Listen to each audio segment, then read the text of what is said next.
Más o menos lo que se trata es que Maeva presenta primero como parte de su trabajo, una especie de antecedentes, y después vamos a hacer, bueno, va a hacer una proyección de su trabajo que tuvo en el Seminario de Cultura Mexicana hace poco, que algunos de ustedes fueron a la exposición, y yo voy a empezar a tratar de hacer un diálogo, una especie de conversación. Ustedes están invitadísimos a hacer algunas reflexiones sobre esto. Es para nosotros muy importante que ustedes puedan tener la capacidad de analizar el trabajo de los artistas, de poder también tener empatía con sus procesos, con sus necesidades, por lo tanto, hacer preguntas.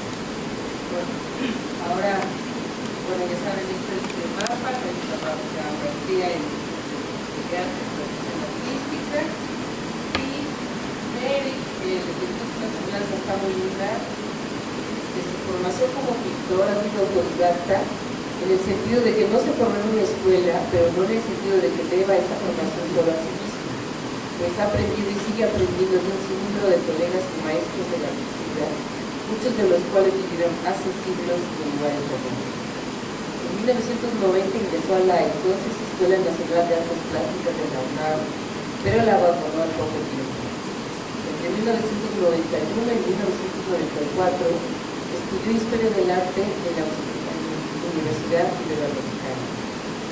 A los 22 años realizó un largo viaje viviendo por algunos meses en Londres y Madrid, además de recorrer Europa desde Galicia hasta la desembocadura del Danubio y de Rotterdam. Este viaje resultó definitivo en su conformación y identidad como artista. La literatura y el viaje son ámbitos que nutren constantemente su viaje. Ha expuesto su trabajo en decenas de exposiciones individuales y colectivas en México y en el extranjero, entre las que destacan Panorama en el Museo de Arte, el Museo del Palacio de Bellas Artes en 2012, Bella y Terca en el Museo de Arte Moderno en 2010, Personal Paradise en el Museo de Ilustración de Colorado Springs en 2009, y una exposición mexicana en Hamburg, Teatro de Salzburgo, Austria en 2007. Su obra fue merecedora de la joven beca de creadores del POM en los años 2000, 2003 y 2006, y programa de fue tutor desde 2012 a 2013. En 2006 obtuvo el premio de adquisición de la diferenciada profesional Rocío Tamayo, y en 2017 el primer lugar y premio de adquisición de la primera Bienal Mexicana. Ha sido artista en residencia en el centro de Banff, Alberta, Canadá, en 2001 y 2008, del proyecto Arte Tabla y Geográfica 2017. En 2009 fue becario de la Apollo Crafter Foundation y ha sido miembro del Sistema Nacional de Creadores y de Promociones 2010, 2013 y 2015 y 2018. En 2014 publicó el libro Landschaft Odyssey. Su obra forma parte de numerosas colecciones públicas y privadas, entre las que destacan el Museo de Arte Moderno y la colección Carlos de la Ciudad de México, el Taylor Museum de Colorado Springs, Estados Unidos, y el Hangar Tele de Salzburgo, desde el país.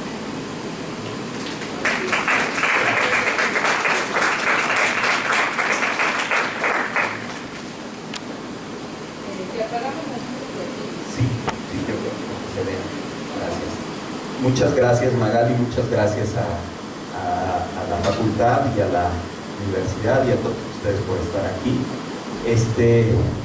Voy a empezar, como decía Magali, haciendo una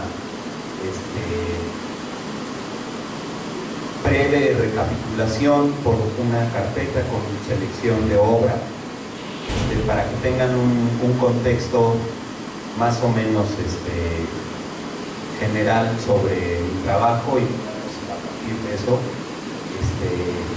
poder ir encontrando algunas vertientes. De 2008 que se titula Alquimia.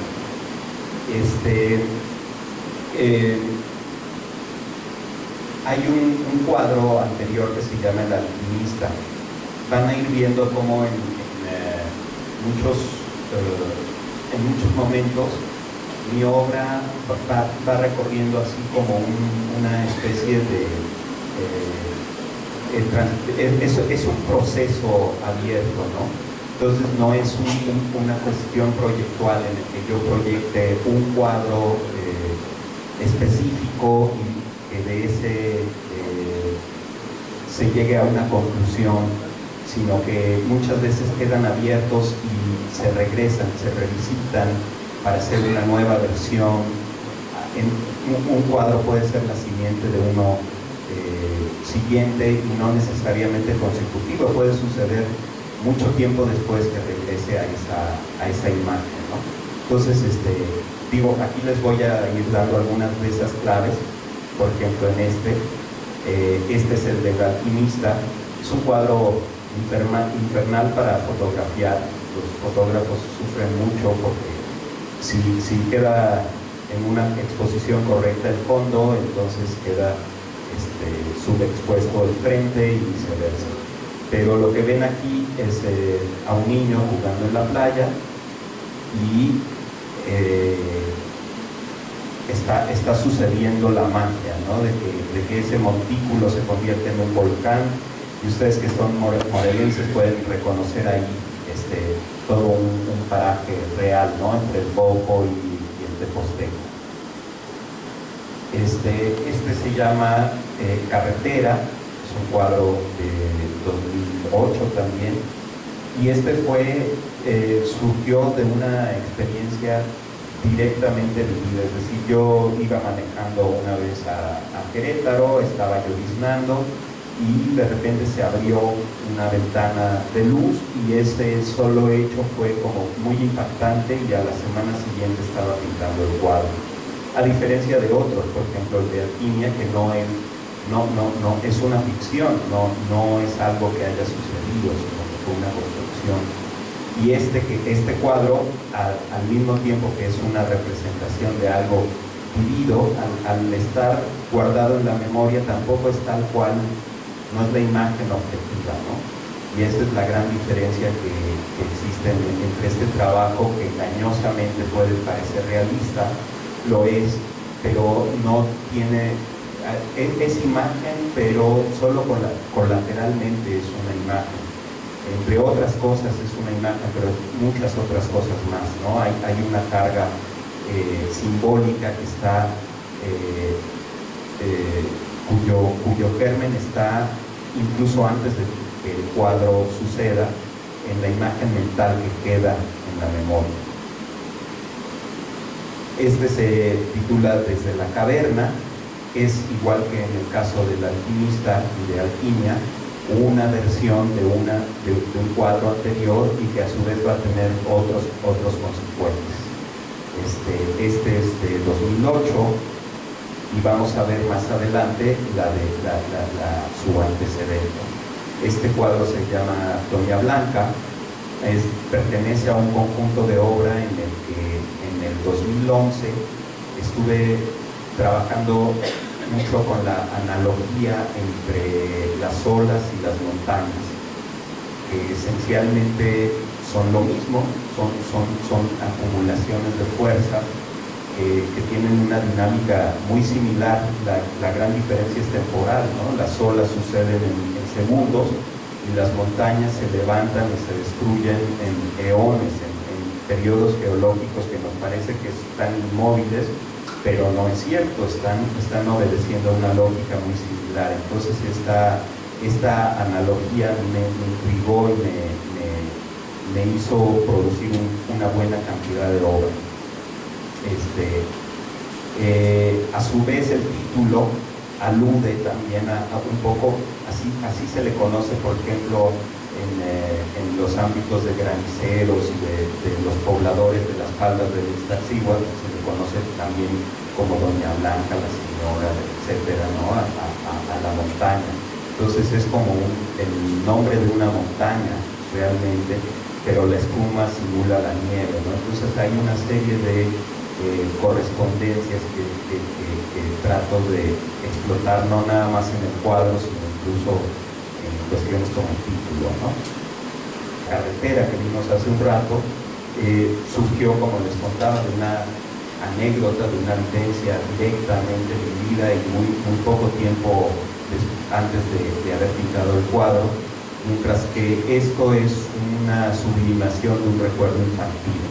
Entonces es como se van convirtiendo casi en formas arquetípicas que van repitiendo. O sea, hay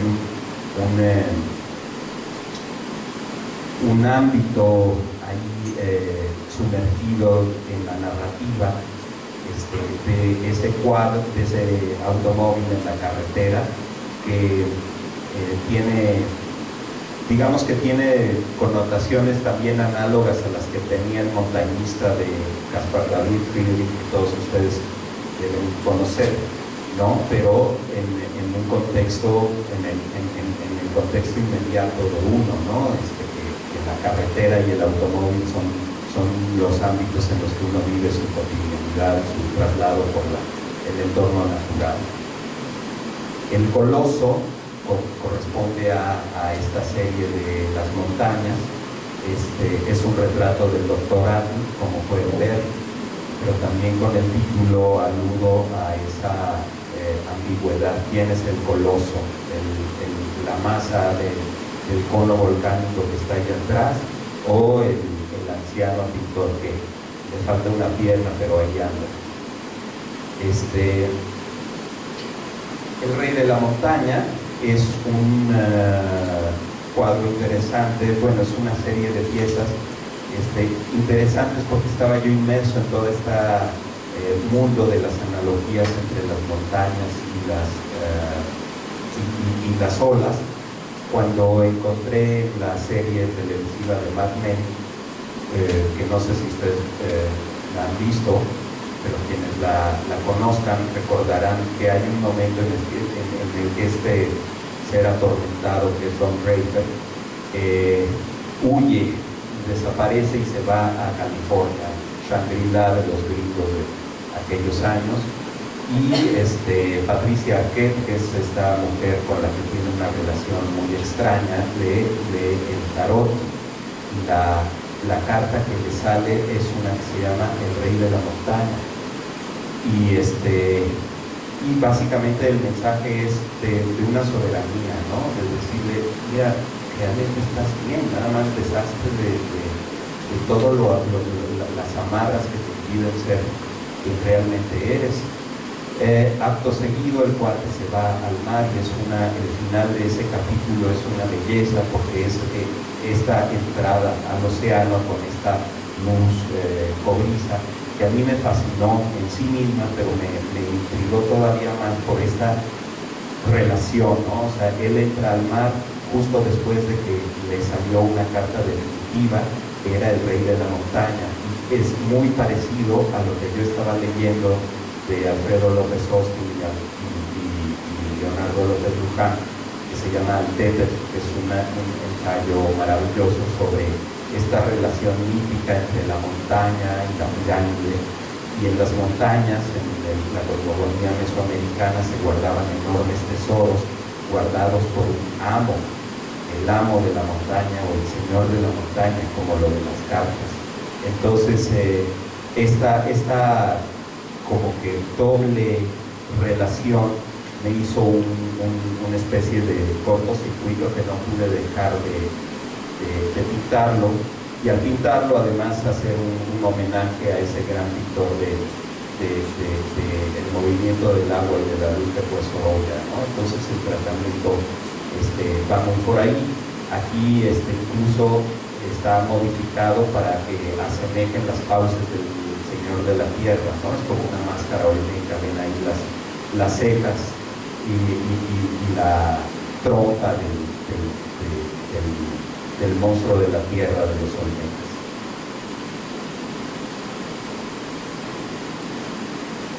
El tumulto de las olas es otro de estos cuadros. El primer cuadro que pinté con este tema de olas sobrecogedoras en unas atmósferas francamente inquietantes, lo pinté a partir de un sueño. En el año 2000 tuve ese sueño que me impresionó mucho, porque yo estaba adentro del agua y el agua estaba tibia y era muy placentero, pero sin embargo las olas eran imponentes y había a mi alrededor muchos niños que estaban jugando totalmente despreocupados, estaban junto a unas rocas y yo decía, pero es que los va a aplastar la ola, y ellos como si nada estaban jugando muy contentos. Entonces esa contradicción interna a mí me fascinó, y pinté los primeros cuadros, o uno de los primeros cuadros que pinté sin foto. Estoy hablando del año 2000. Y fueron 5 cuadros que se llamaron 5 apuntes para la representación de un sueño. Y fue muy interesante el pintar una serie de cuadros cerrando los ojos y tratando de recordar la imagen mental. Años después, esto fue en 2000, en el año 2000 pinté finalmente el cuadro de que los otros 5 eran solo apuntes, y se anunciaba así desde su título, pero yo no lo sabía. Y fue un cuadro que se llamó Un sueño, así, y es una gran ola en la que están estos niños jugando y tal, que fue el que ganó la Bienal Tamayo de aquel año. Pasaron los años y en 2010 regresé al tema con esta serie que se llama El tumulto de las olas, que fue a partir de la lectura de una novela, es el título de una novela corta de Yukio Mishima, que sucede en una isla, es una comunidad de pescadores, y de alguna manera las imágenes de la novela se traslapan con las imágenes de aquel otro sueño y de toda esa serie subterránea, digamos, que cada tanto emerge en mi trabajo. Esta es la segunda versión, esta es como la sexta, pinté probablemente unas 8 o 9 versiones diferentes de esto. Aquí cambié, ¿no? Si ven en la anterior, no sé si alcanzaron a ver a la protagonista que está aquí, ¿no?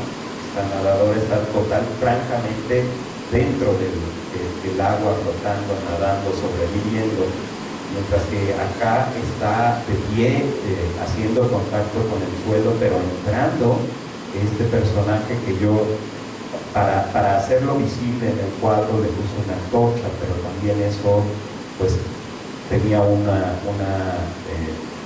contenido simbólico, ¿no? Gilipaz es una de las piezas que pinté. Gilipaz es el nombre de un lugar en Banff, Canadá. Yo estaba en 2007, por segunda vez en Banff, y la primera residencia ahí había sido muy fértil, muy rica, definitiva en mi proceso. Entre otras cosas, ahí pinté el primer cuadro grande. Entre otras cosas, ahí me di cuenta de cuál era la diferencia entre la imagen la imagen objetiva registrada por una cámara y la imagen mental interior con la cual se vinculaba el hacer del pintor, al menos del pintor que a mí me interesaba descubrir. Entonces, todo eso fue un gran descubrimiento en el año 2001, y en 2007 que regresé yo tenía enormes expectativas de este lugar, y entonces tenía una gran ansiedad, me quería acabar, me quería comer a bocados esas 7 semanas de la residencia, y estaba muy desbocado y por lo tanto muy poco concentrado, y por lo tanto no podía realmente hacer nada, ¿no? Entonces, un domingo lluvioso y frío, me apunté a una de las expediciones que se organizan en el centro, y fuimos a este lugar. Era una caminata larga de 17 kilómetros, no los 17 kilómetros solo cuesta arriba, sino en total eran 17 kilómetros, pero aún así, pues la mitad era de subir y subir y subir. Y es un esfuerzo físico grande. Entonces, de alguna manera la mente se fue vaciando.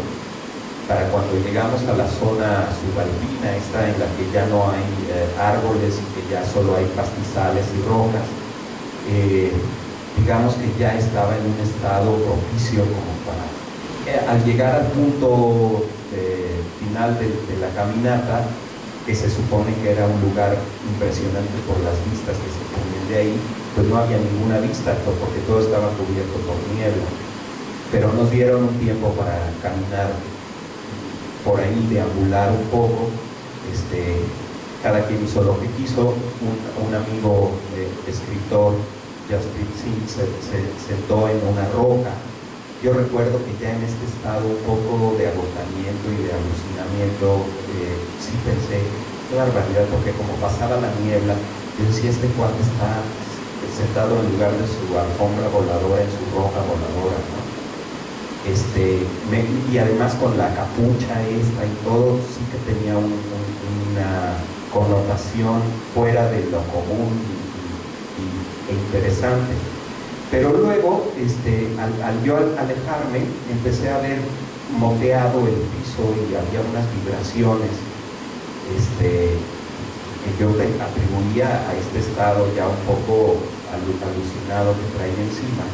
Pero no, resulta que en un momento se detuvieron por microdécimas de segundo y enseguida emprendieron el vuelo miles de pájaros. Estaba yo en medio de una parvada. Y lo que liberaba eran los pajaritos, pero claro, cuando llegué se sacaron de onda y emprendieron el vuelo. Pero saben ustedes cómo son los movimientos de las parvadas, ¿no?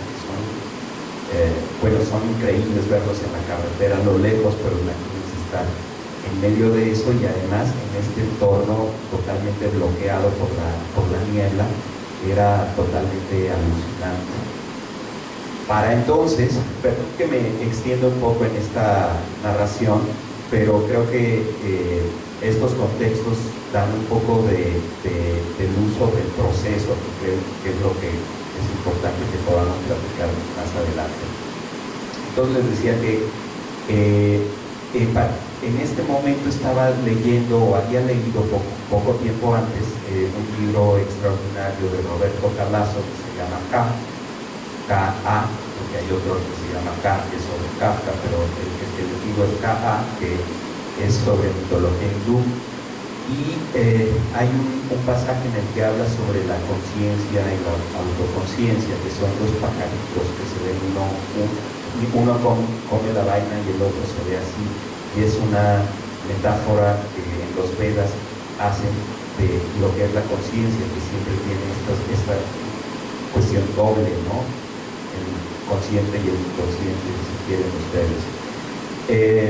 El caso es que cuando estaba yo ahí y tuve esta epifanía con los pájaros y las parvadas y este otro que era el único al que yo leía, que era Jaspreet, sentado en aquella roca. Cuando regresé después de todo, yo venía maravillado y Jaspreet me dijo, lo vi todo, esto ya valió toda la caminata, ya valió todo, en qué momentos tan privilegiados, y fue el único que lo vio. Entonces hubo esta relación de dos personajes que encarnaban esa conciencia de algo, ¿no? Entonces hice una serie, este es uno de ellos, ¿no? En dos partes, un típico de 1,50 por 8 metros, ¿no? 1,50 por 4 cada bastidor, que son intercambiables, que pueden acomodarse de formas diferentes, y aquí está toda la narración de este momento, ¿no? Entonces es todo esto en abono de lo que estaba diciendo, de tratar en estos breves momentos compartirles no nada más las imágenes, sino un poco de la arquitectura detrás de los cuadros, la arquitectura mental de los procesos. Se llama La Caverna. Es un cuadro que pinté en 2004 como homenaje a un amigo que murió en una cueva. Él era un esqueleobuzo muy reconocido, muy importante. No era un idiota que cometió una imprudencia, sino un explorador que llegó más allá de lo que debía haber llegado y no salió. Incluso su cuerpo nunca fue recuperado. y a mí me impresionó mucho eso, ¿no? Tanto el hecho de que este hombre hubiera muerto persiguiendo su pasión más absoluta, como el hecho de que hubiera vuelto al vientre de la madre tierra, ¿no? Esa muerte en el nicho materno me impresionó mucho. Entonces, y en esta época estaba yo muy clavado en la construcción de alegorías y todo esto. Entonces, si ustedes ven el cuadro, tiene un poco este contenido, ¿no? Las dos cavernas, la de oscuridad, la de luz, la de la izquierda y la derecha, y en el medio, pues el venir del mundo representado por esas. Luna es un cuadro de 2009, en el que retomé algo que venía yo trabajando desde los inicios de mi trabajo.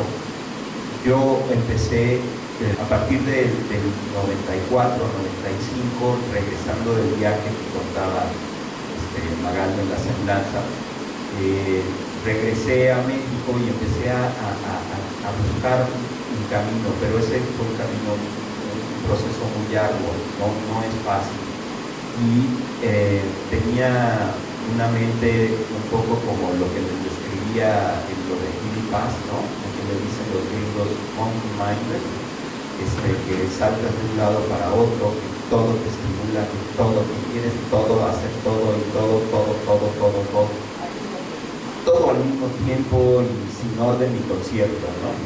Entonces el mecanismo que primero que encontré fue refugiarme en un ámbito que me permitiera sí explorar muchas cosas, pero que al mismo tiempo me contuviera. Y ese fue un tema, el tema del hombre y el agua. Y lo desarrollé a partir de esquemas del soporte, ¿no? Entonces pintaba, por ejemplo, en un solo cuadro 3 imágenes. La nota en común es que el cuadro de arriba y el de abajo eran de lugares muy disímiles, que podían ser bañistas en Varanasi o en Huastepec, pero en medio una imagen silenciosa de un cuerpo en el agua. Me había impactado mucho años antes las videoinstalaciones de Luis Gayola, y de alguna manera era una incorporación de ese elemento silencioso en medio de la imagen.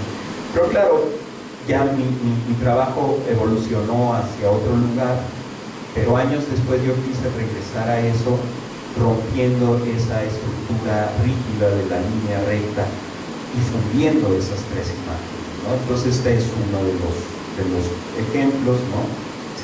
No sé si alcancen a ver allá, ¿no? Se ve muy poco con el pixeleado, pero hay un personaje que es una niña que está caminando en esta agua de muy poca profundidad, está aquí, y entonces los pies que están acá son como de la mujer, que esa niña, ¿no? Como si fuera un lenguaje cinematográfico, una transposición de esas dos imágenes, como si lo que estuviéramos viendo arriba es lo que sucede abajo del agua, ¿no? Y vinculado con la luna. Y era muy pequeño en relación con el mar. Cuando pinté el cuadro grande, decidí conservar el tamaño que el nadador tenía en el cuadro pequeño. Así es que prácticamente desapareció. Pero me interesaba eso, que fuera casi invisible y que sin embargo fuera el título del cuadro. Bueno, es un cuadro que pinté en 2008 también, porque un día fui al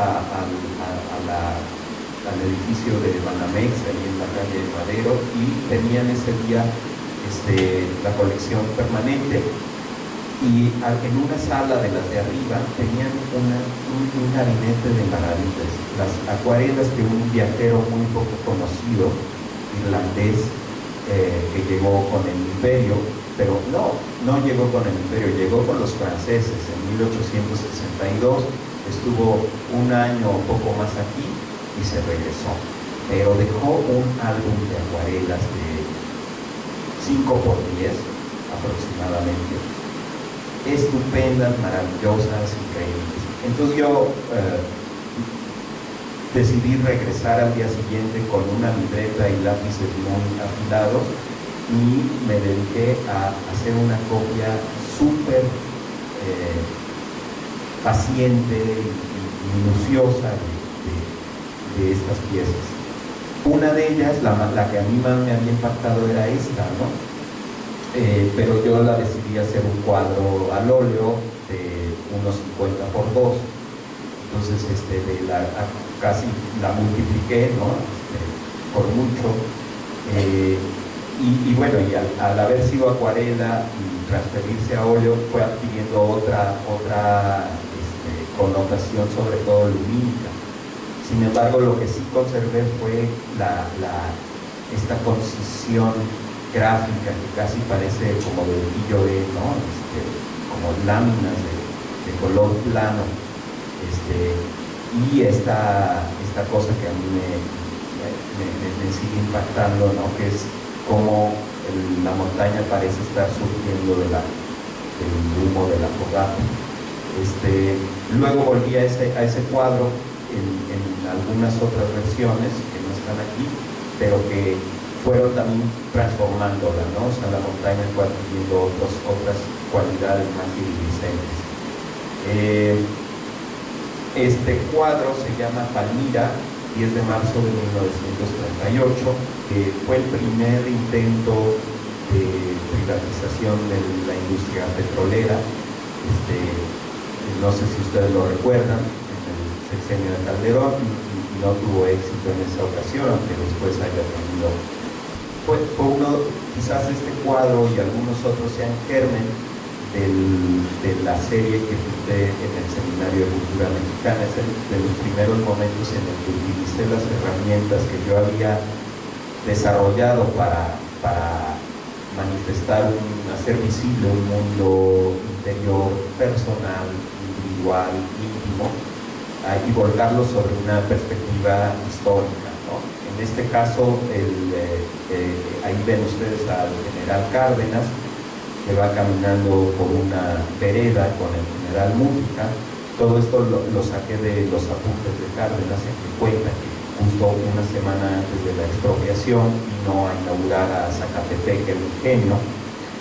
A la altura de Palmira, pidió el general que le tuviera en el auto y le pidió al general Mújica que lo acompañara, y es cuando le dice que las compañías están ya totalmente subordinadas, que es el momento que se viene una guerra mundial, que es el contexto adecuado, y hay toda una historia detrás, porque Mújica había sido el redactor del artículo 27 constitucional, porque habían estado juntos en la Huasteca viendo los abusos de las compañías 10 años antes, en 1928. En fin, hay una serie de elementos que hacen que este momento esté cargado, ¿no? Y me pareció una buena manera de transfigurarlos de nuevo del bronce a la carne, y que sin embargo eso no significara una profanación, sino al contrario un reconocimiento de lo más humano, ¿no? De estadistas que tomaban decisiones caminando por el campo, lo cual me parece que habla de toda una visión completa. Esto sucedía en marzo, entonces eso fue lo que dio pie a poner esa jacaranda, y en fin, era más o menos la hora a la que cuenta, y lo demás pues es la imaginación. Este es otro cuadro de los que fueron como germen de lo que vieron los que pudieron ir al seminario. De hecho, la primera versión del cuadro que está ahí, que se llama Paraíso Perdido, este es Paraíso Perdido también. No hay tantos jugos, pero sin embargo sí hay algunos otros datos que ya no están en la versión del seminario, como por ejemplo aquí el castillo de Chapultepec. Sierra Gorda, 2008. Fíjense aquí también toda la serie sobre las montañas y las olas entre 2010, 2011, pero sin embargo en 2008 ya estaba insinuado en este cuadro, ¿no? Entonces es un poco esto que les digo, de que hay a veces incluso una zona inconsciente en que el trabajo que uno va reconociendo, hay un diálogo, no es solo uno que va imponiéndole ni al cuadro ni a la obra una dirección, sino que también el cuadro y la obra van regresando y dialogan con un sueño que ya les había platicado de este cuadro. Yo creo que ahora sí este es el último. Este es el primer cuadro grande que pinté, es el que pinté en Banff en 2001, que fue el adiós a la foto, ¿no? Es el último cuadro que pinté con foto, pero el primero en el que ya sabía que era lo que yo estaba buscando, y entonces sometí la foto a eso, ¿no? O sea, en realidad no hubo ninguna foto así, sino que hubo muchísimas fotos de las que yo fui sacando fragmentos, pero consciente de que lo que quería transmitir no estaba en las fotos.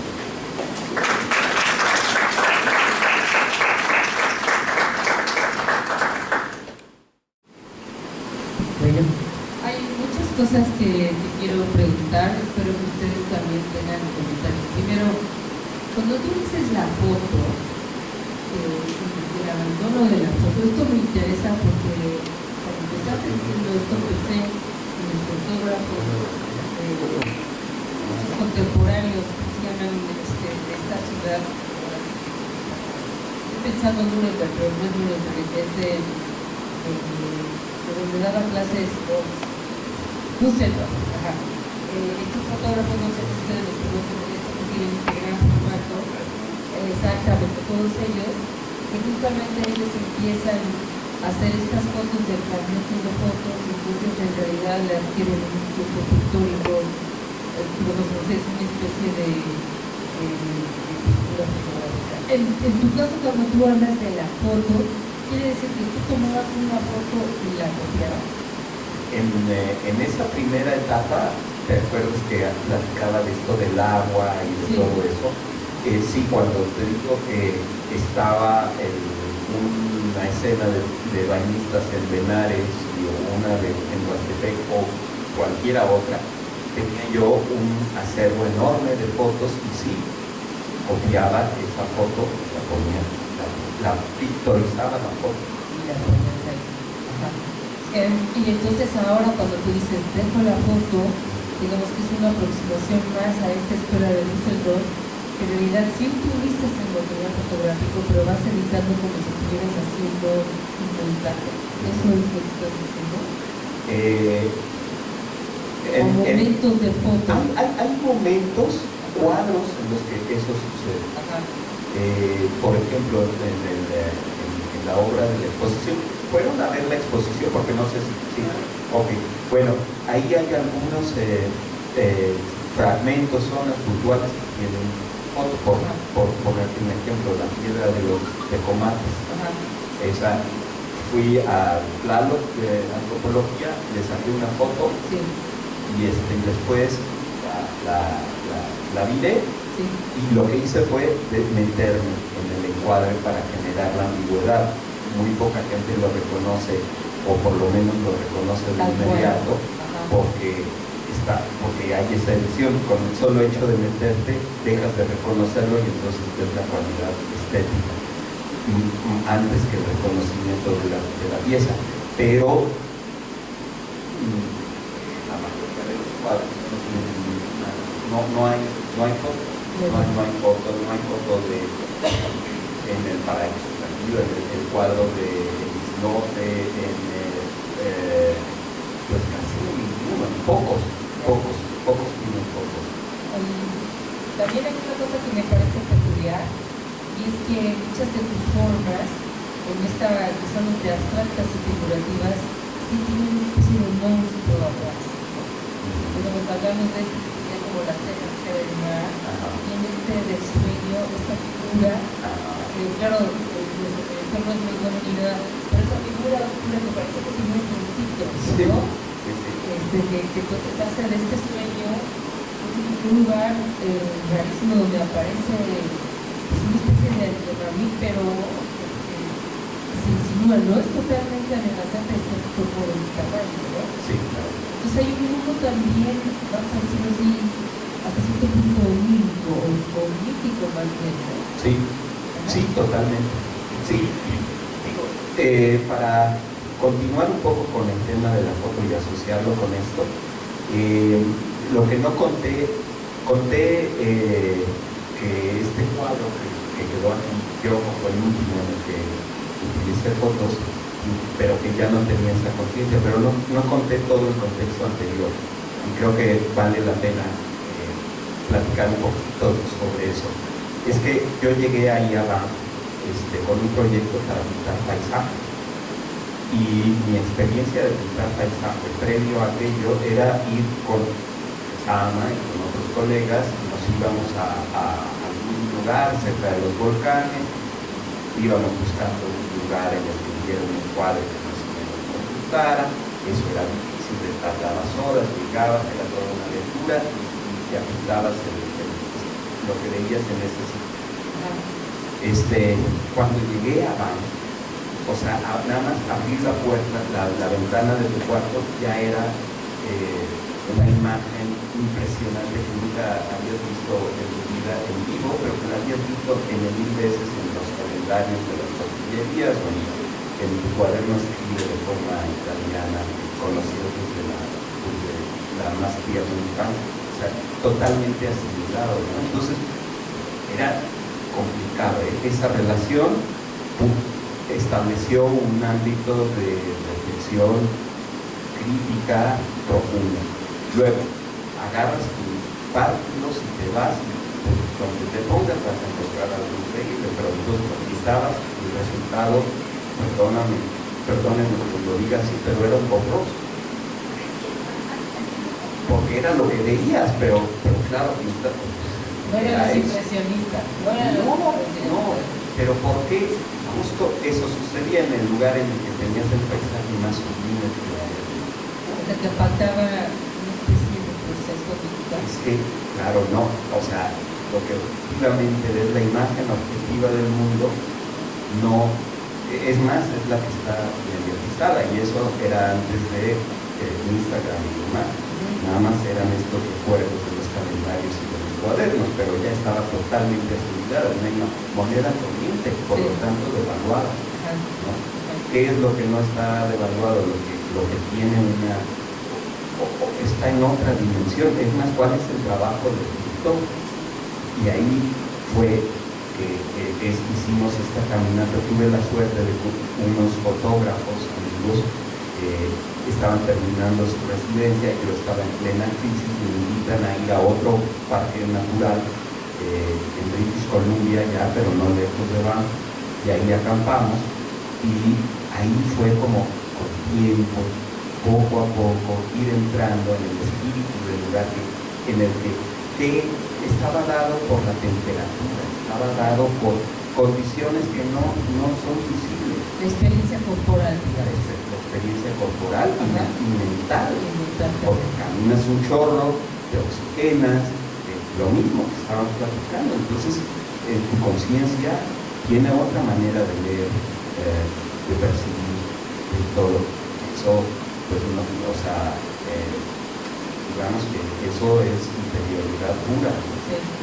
Creo que hay, el paisaje es uno de los temas más fuertes desde muchos puntos de vista en tu trabajo, pero también en relación con la historia, ¿no? Sí. Es muy lindo este cuadro del doctor Arthur, ¿no? Este cuadro a la Arthur viene en la cabeza. También me impresiona que tienes una conexión con tu trabajo con la historia del arte mexicano del siglo XX, muy pronunciada, ¿no?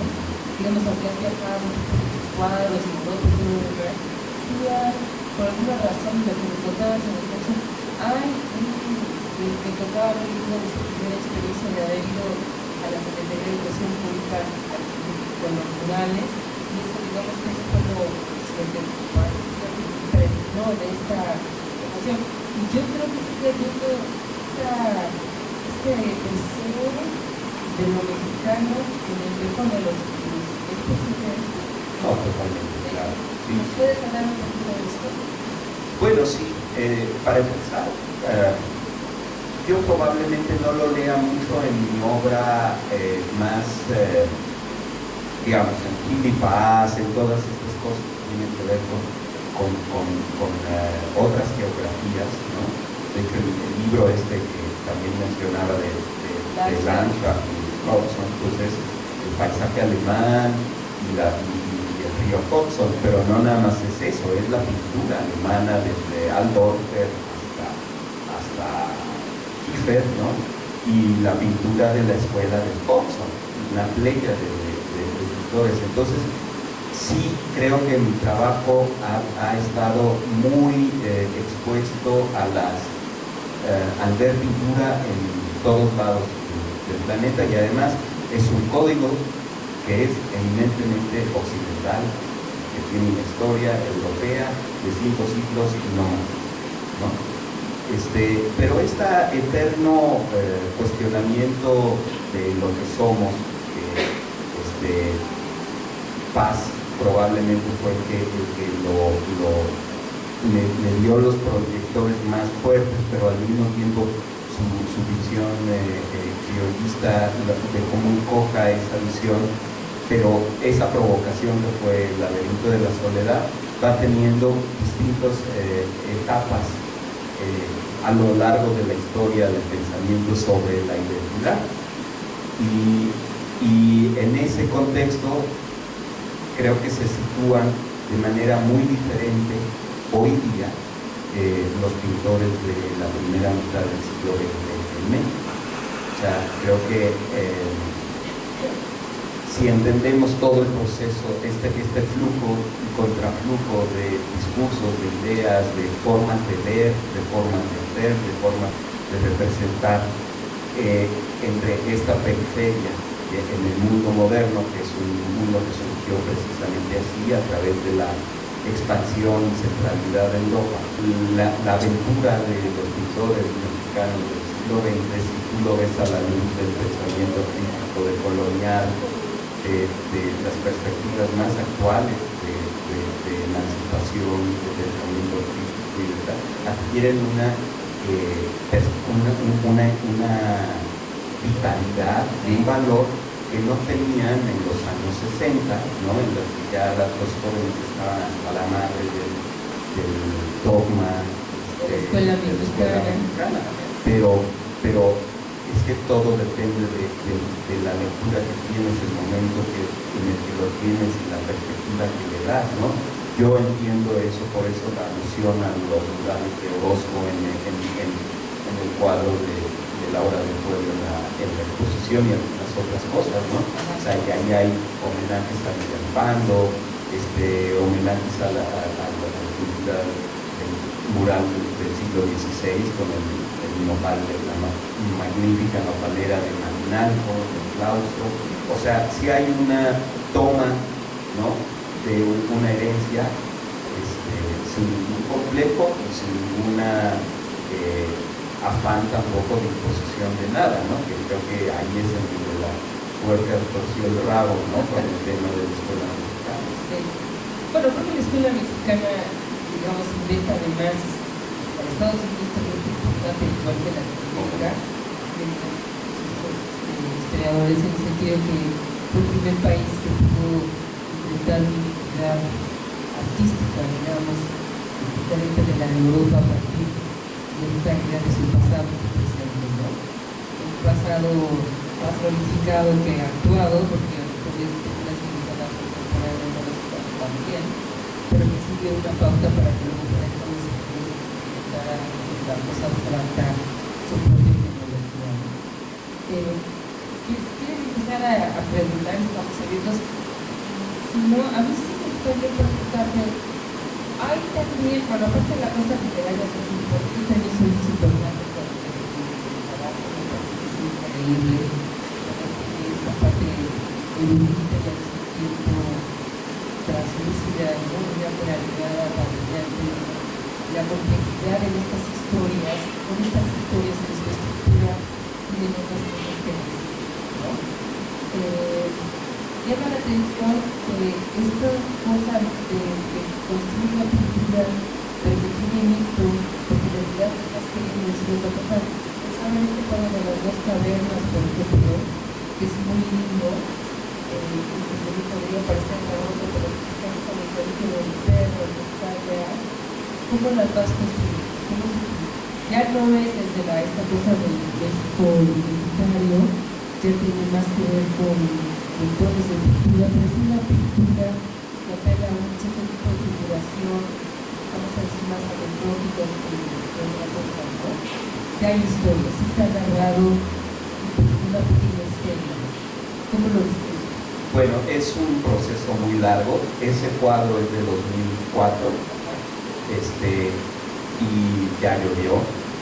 Entonces uno siempre, yo creo que, no sé tú qué opinas respecto a esto, pero yo creo que todos los que hacemos algo siempre tenemos algún riesgo. O sea, depende de dónde. Hay que tomar el riesgo. Hay que tomar riesgos lindas con cosas que son desfiladeros, ¿no? Y tienes que saber transitar por ellos, porque si no, no llegas a lugares que valgan la pena, pero tienes que tener cuidado de no despeñarte, ¿no? En mi caso particular, siempre el despeñadero más visible ha sido la ilustración de ideas, porque como trato de decir metaforizar cosas, luego corres el riesgo de ser literal, etcétera, ¿no? Y yo no creo que todos mis cuadros hayan logrado evitar, creo que es natural que te suceda, pero vas aprendiendo, ¿no? Entonces, por ejemplo, la diferencia entre ese cuadro y los cuadros que están en esta exposición, o los cuadros recientes que te contaba de Monterrey, creo que es grande porque uno va aprendiendo a modular la voz, ¿no? Es un poco como eso. Se me ocurrió ahorita una analogía bizarra, pero sí, es como un cantante que le cambia conforme crece le puede cambiar el tono y entonces tiene que cantar en otra nota, ¿no? Y eso es el aprendizaje del canto. Exacto, el repertorio cambia, ¿no? Entonces, en ese sentido, sí, ese cuadro creo que es de los que logran salvarse, pero que estaban muy cerca de ser muy prosopopélicos, ¿no? Y grandilocuentes, y etcétera, ¿no? Y conforme ha ido pasando el tiempo he logrado como que bajarle la clave, dar notas, encontrar notas más bajas, que la imagen pase, que pase casi inadvertido el juego, ¿no? Pero bueno, claro, es un trabajo, ¿no? Es un trabajo mental también. Y también, bueno, hay un deseo de hacer una pintura descriptiva, ¿no? Que se supone que esa pintura ya no tendría que existir, sin embargo, yo creo que no solamente tú, en México se está haciendo muchísima pintura que se quiere describir con notoriedad, digamos, con casi todo, pero escenas, detalles, emociones. Estamos hablando de Lezama, porque mencionaste aquí, que tú en el camino aquí a Cuernavaca, dices que es una influencia, ¿no? Es un artista bastante importante, pero también estaría, digamos, con Manuel Marín, noto también en la cosa de la representación, también muy cercano al código de la pintura occidental, porque también está trayendo una constante cuestionamiento de qué es lo que quiere representar, ¿no? ¿Tú crees, sobre todo porque en este momento que vivimos en esta especie de academia contemporánea, tú decías hace ratito que lo que carecemos es su ojo, ¿no? Respecto a esta propuesta de todos ustedes tiene que ver con un mundo que parte de lo visual, por supuesto está construido, como vimos en tu caso, de lectura, de reflexión, de saber de la cultura occidental, Europa, etcétera, pero que también se transforma en contemporáneo, ¿no? Que lo que está queriendo decir es pertenece a todos, y sin embargo sería, o parecería que es un código que cuando menos en la academia conceptualista, no le permite. ¿Y tú cómo te sientes al respecto? Bueno,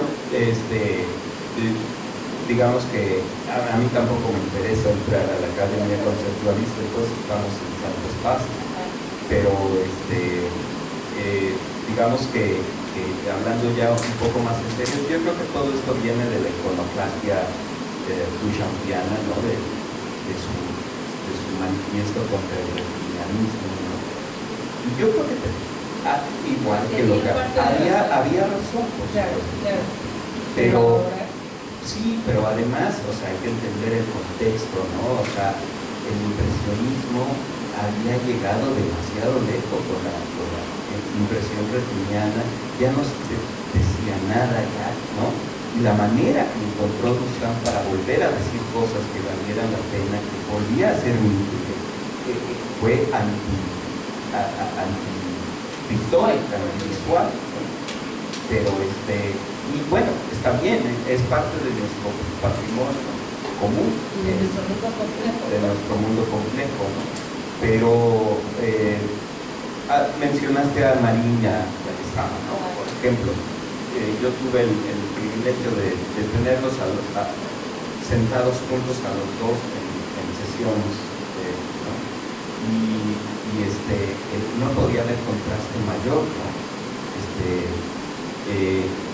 La razón por la que te digo que para mí fue muy importante en su momento el descubrimiento de Lezama fue por la desfachatez con la que asumió lo que a él le interesaba decir y lo pudo sostener en un momento en el que no era fácil, ¿no?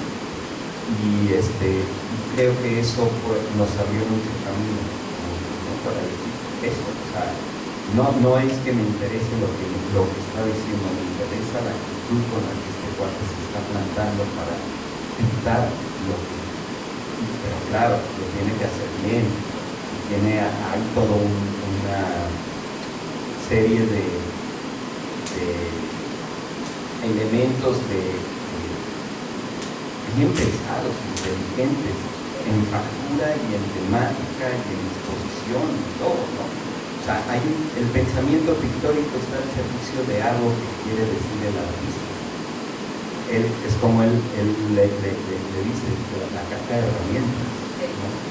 Y es una caja de herramientas súper útil porque es versátil, porque el público aprendió a ver con esos códigos, ¿no?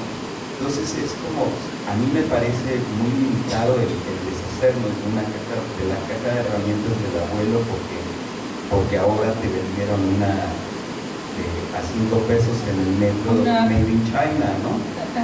Que se van a romper esas llaves porque no tienen esa consistencia, ¿no? Entonces, un poco así, es como deshacerte de los LPs para que luego te vengan a decir que no, que en realidad tenías un tesoro, 30 años después. La representación digital del mundo en Instagram, todo está obtenido a través de instrumentos mecánicos, pero que en su origen fueron analógicos, y lo que le dio esa posibilidad de analogía, lo que formó todo eso fue el pensamiento pictórico, o sea, la representación en perspectiva del mundo. Sí, que el cuadro tenga profundidad y que reconozcas a un señor que está sentado o que está lo que sea, y la señora que está ahí, que tiene los pies sucios, que hay atmósfera, entra una luz que es de tal tonalidad y tiene una tela tal cosa, y lo lejano se ve chiquito. A eso me refiero, ¿no? A eso me refiero, o sea,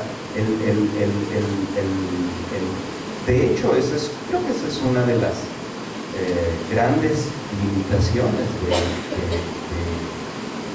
y retos posiblemente para el arte de los siglos por venir, que digamos que a partir de la transformación tan profunda que tuvo el mundo desde la revolución industrial para adelante, ¿no? Entre un ciudadano del siglo XVIII tenía más que ver con un ateniense del siglo III antes de Cristo que con su nieto, ¿no? Con un ciudadano del siglo XX. O sea, esa transformación hizo añicos todo, entre otras cosas a los dioses, ¿no? Pero muchas cosas. Entonces el arte había sido producto del inicio de ese proceso, ¿no? De la modernidad. Se fue yendo a una especie de solipsismo, de ser la encarnación de las grandes aspiraciones culturales de la ilustración, del romanticismo. Ya en el romanticismo empieza la brecha y se ha ensanchado de modo tal en el que ya, digamos que si hay multitudes en los museos, ya es en otro contexto, es un contexto de espectáculo, de otra cosa, pero se rompió ese vínculo que recíprocamente nutría a la sociedad y al arte, ¿no? Entonces, en ese contexto yo creo que no es algo ni bueno ni malo, ni que esté en tus manos remediar o no así a nivel grande, pero es el escenario en el que estás, el piso sobre el que pisas, que no lo puedes desconocer y que en función de eso vas sacando conclusiones y vas actuando, o sea, ese es tu hábitat, ¿no? Claro, y lo que yo creo que es interesante es que en este momento en el mundo mexicano parecería que esto no existe en el mundo cultural, pero cuando, digamos, desde cierto tipo de puntos de vista, pero cuando uno revisa la cantidad de artistas que están trabajando con esto a nivel mundial, la pintura este tipo de pintura, que todavía utiliza estas herramientas pictóricas, está vivo y coleando, nunca dejado de estar, ¿no? Sí. Y yo creo que hace un mundo muy complejo, muy difícil, porque todo lo otro, digamos, estamos conviviendo en una y otra cosa, pero aquí me parece que la subjetividad sí sigue siendo muy importante, ¿no? Entonces esa subjetividad, aun cuando no estés pintando, puede estar afectada por estas herramientas pictóricas que la pintura por una razón u otra nos armó. Por supuesto. De hecho, tú mencionabas a Stuart, a Gusti, a todos estos fotógrafos que son increíbles, pero parte de su potencia es precisamente esta, ¿no? Y en la cinematografía, ¿no? O sea, no puedes desvincularla de su origen histórico y luego te lo regresa, ¿no? O sea, sí. En muchos casos hoy la cultura se nutre de estos otros. Lo que parecería despreciado desde la pintura, los fotógrafos lo han que han empoderado y han hecho tipo de trabajo que justamente recupera lo que te decía al principio, históricos, que es un tiempo mucho más pausado, mucho más objetivo, apegado a otro tipo de... El salchichito nos va a ayudar. Muy bien. Muchísimas gracias. Muchas gracias.